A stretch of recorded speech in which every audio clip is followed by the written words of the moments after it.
আসসালামু আলাইকুম এভরিওয়ান। আমি শিমুস লাইফস্টাইল থেকে সবাইকে ওয়েলকাম করছি আমার নতুন আরও একটি ব্লগে। আশা করছি যে যেখান থেকে আমার আজকের এই ব্লগটি দেখছেন সবাই ভালো আছেন এবং সুস্থ আছেন। আমরা আলহামদুলিল্লাহ ভালো আছি। তো ঈদ তো চলে গেল, বেশ কয়েকদিন হয়ে গেছে, অফিস স্কুল সব কিছু খুলে গেছে। তো কালকে থেকে আমার ছেলের স্কুলও খোলা, আজকে মেয়ের স্কুল খোলা ছিল।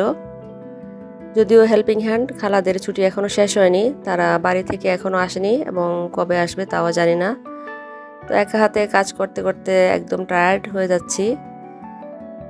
যদিও ওরা এখনও ফোন করেনি কবে আসবে, তো কি আর করা, একা হাতে সব কিছু সামাল দিতে হচ্ছে। একদিকে ঘর বাড়ি কাজকর্ম গুছানো, রান্নাবান্না সব কিছু। তো এই জন্য আর রেগুলার ব্লগ আপলোড দিতে পারছি না। তো এখানে আমি সেদিন রাত্রে আমার ড্রয়িং রুমটা একটু গুছিয়ে নিচ্ছিলাম। ভাবলাম যে অনেকটা ময়লা হয়ে গেছে,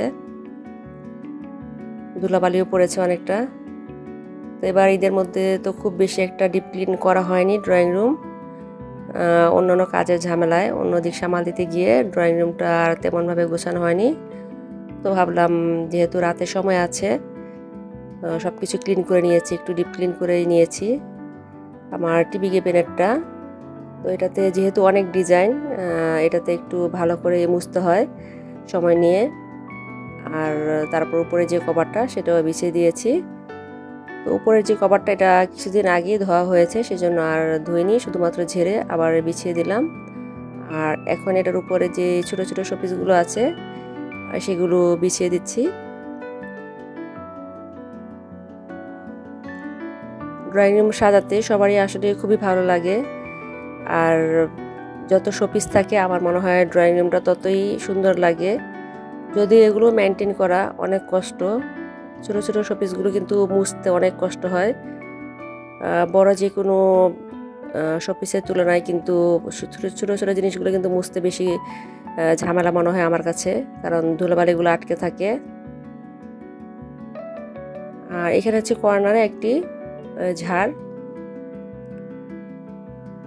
তো এই দুটো হালকা একটু ঝেড়ে নিয়েছি।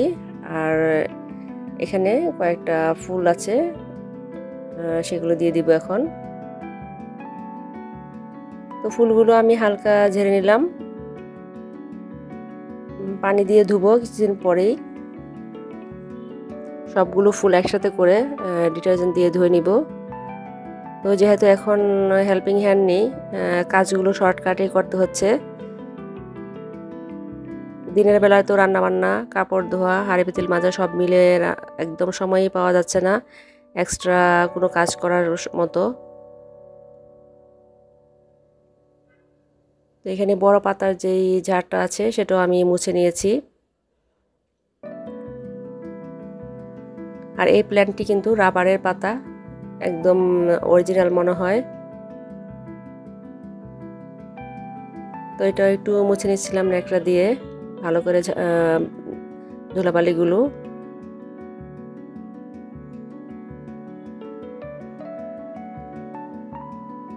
এখানে ফ্লাওয়ার যে ঝুড়িটা কাঠের, এটাকেও মুছে নিলাম একটু হালকা করে।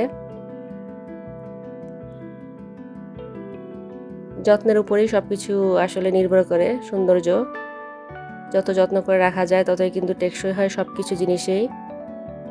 আর এখানে মানি প্লান্টের যে আর্টিফিশিয়াল লতাটা আছে এটাও হালকা ঝেড়ে নিয়েছি।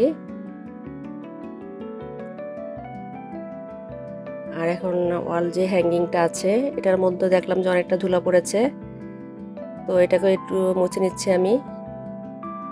এই কাজগুলো কিন্তু অনেক সময়ের ব্যাপার, সময় নিয়ে করতে হয়। যদিও ভিডিওতে একটু সামান্যই আমরা শেয়ার করতে পারি, সবগুলো মানে গুছানোর কাজগুলো যদি শেয়ার করতে যাই একটা ভিডিও কিন্তু অনেক লং হয়ে যাবে।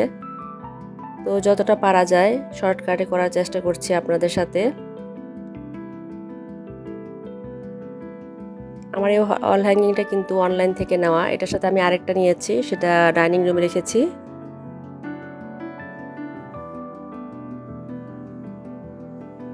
আর এখন একটা আর্টিফিশিয়াল ফুলের তোড়া দিয়ে দিলাম এখানে।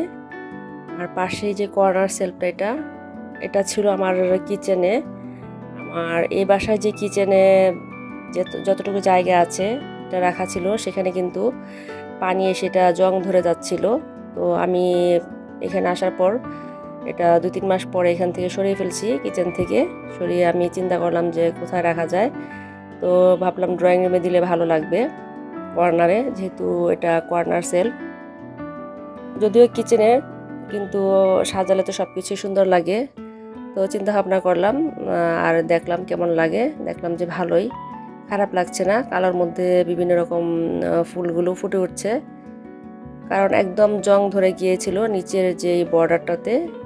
যেহেতু এগুলো স্টিলের, তো ওরা বলে, কিন্তু আসলে স্টিলের না, এগুলো লোহারই বলতে গেলে।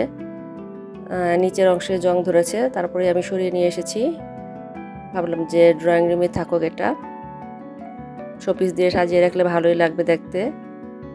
আর এখানে যে গোল্ডেন কালার যে শোপিসটা, এটা ঈদের পর দিন যে ঘুরতে গিয়েছিলাম সংসদ ভবনের সামনে থেকে কিনেছি। এটা খুবই কম দাম, কিন্তু দেখতে কিন্তু জিনিসটা অনেক সুন্দর, আর ভেতরে লাইট জ্বলে।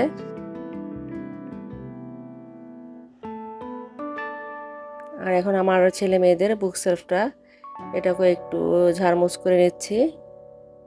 ওরা এই বুক সেলফটা এতটা নোংরা করে রাখে, প্রতিদিন স্কুলে যাওয়ার সময় আর কোচিংয়ে যাওয়ার সময় এখান থেকে বই নিয়ে যাবে, আবার এসে এলোমেলো করে রেখে যাবে। এটা ওদেরকে যতই বলি না কেন, কেন যেন ওরা গুছিয়ে রাখতেই চায় না। বারবার বলে, আম্মু এটা তো গুছালে কী হবে, আমাদের তো প্রতিদিন বই নিতে হয় কোচিংয়ে স্কুলে, বারবার গুছিয়ে কি হবে। কিন্তু ড্রয়িং রুমে একটা মেহমান আসলে কিন্তু, যখন গুছানো থাকে তখন কিন্তু আমার মনে হয় মেহমান কমই আসে। যখন এলোমেলো থাকে প্রায় ক্ষেত্রে দেখা যায় যে তখনই মেহমান আসে, বা ওই দিনই মেহমান আসে। তো ওদেরকে আমি বলে আসলে বুঝিয়ে পারি না, আমার নিজেকেই করতে হয় এই বুক সেলফটা গুছানোর কাজটা। আর সোফার কভারগুলো ধুয়ে দিয়েছি, ভাবলাম যে ফাঁকে সোফাগুলো একটু ডিপ ক্লিন করে নিই। এখানে যে উড ক্লিনার আছে, এটা দিয়ে আমি সোফার কাঠগুলো ক্লিন করব। আর গ্লাস ক্লিনার দিয়ে টেবিলের যে গ্লাসটা সেটা মুছে নিলাম। সবসময় কভার দিয়ে ঢাকা থাকে সোফাগুলো, যেহেতু ধুয়ে দিয়েছি সেজন্য ভাবলাম যে ভালো করে একটু পরিষ্কার করি এই ফাঁকে। কারণ কভারগুলো লাগাতে অনেক কষ্ট লাগে আমার কাছে, সেট করা খুবই কষ্ট। কারণ ওরা যেদিন সেট করে দিয়ে গিয়েছিল, কভার অনলাইন থেকে কিনেছি, তখন ওরা যেভাবে লাগিয়েছে ওদের মতো করে সেম টু সেম আসলে সেভাবে আমি করতে পারি না, একটু কুচকে থাকে। তো যতটা পারা যায় আর কি, এই জন্য আমার সোফার কভার ধুতে খুবই আলসেমি লাগে, এই সোফার কভারটা লাগানোর জন্য, সেটিং করার ভয়ে। কিন্তু ময়লা হয়ে যায়, কিছু করার নেই, পরিষ্কার তো রাখতেই হবে। তো এখানে আমি কাঠের যে অংশগুলো সেগুলো মুছে নিচ্ছি উড ক্লিনার দিয়ে। তো সোফা মোটামুটি আমার ক্লিন করা সব হয়ে যাচ্ছে। আমার সোফাগুলো হচ্ছে 3-2-1, 3টা পার্টে।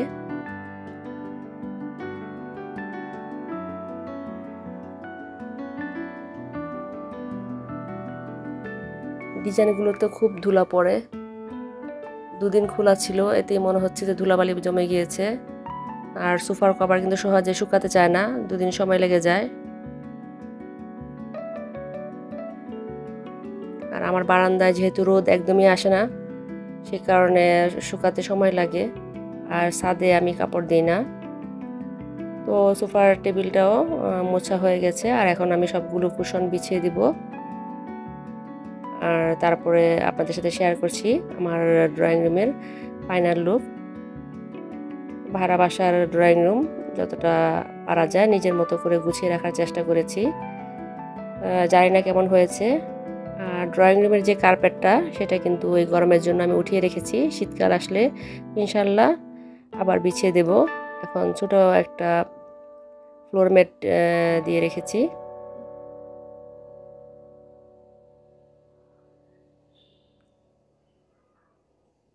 তো ভিডিওটি কেমন লেগেছে কমেন্ট করে জানাতে পারেন, আর যদি ভালো লাগে প্লিজ একটি লাইক দিবেন।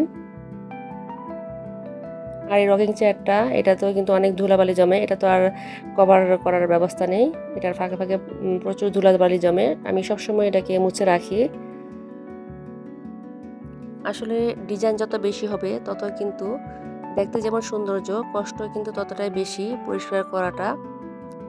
তো আমার এখন মনে হয় যে আগের যে ডিজাইন করা ফার্নিচারগুলো আমার রয়েছে, এখন মনে হয় যে সব কিছুই ডিজাইন ছাড়া একদম সমান যদি হতো তাহলে খুবই ভালো লাগতো। কারণ এগুলো পরিষ্কার করতে যে পরিমাণ কষ্ট হয় তখন আর ভালো লাগে না, দেখার সৌন্দর্যটা তখন আর মন চায় না যে আর ডিজাইন দিয়ে কিছু করি। তো ইনশাল্লাহ নেক্সটে কোনো ফার্নিচার বা কোনো কিছু যদি চেঞ্জ করি, আমি চেষ্টা করব ডিজাইন যত কম দেওয়া যায়, কারণ এগুলো পরিষ্কার করতে খুবই কষ্ট। তো এই পর্যায়ে আমি আপনাদের কাছ থেকে আজকে এখান থেকে বিদায় নিব। আবারও বলছি, যদি ভালো লাগে প্লিজ ভিডিওটিতে একটি লাইক দিয়ে পাশে থাকবেন। ইনশাল্লাহ আবারও দেখা হবে পরবর্তী কোনো ভিডিওতে। সে পর্যন্ত সবাই ভালো থাকবেন, সুস্থ থাকবেন। আল্লাহ হাফেজ, আসসালামু আলাইকুম।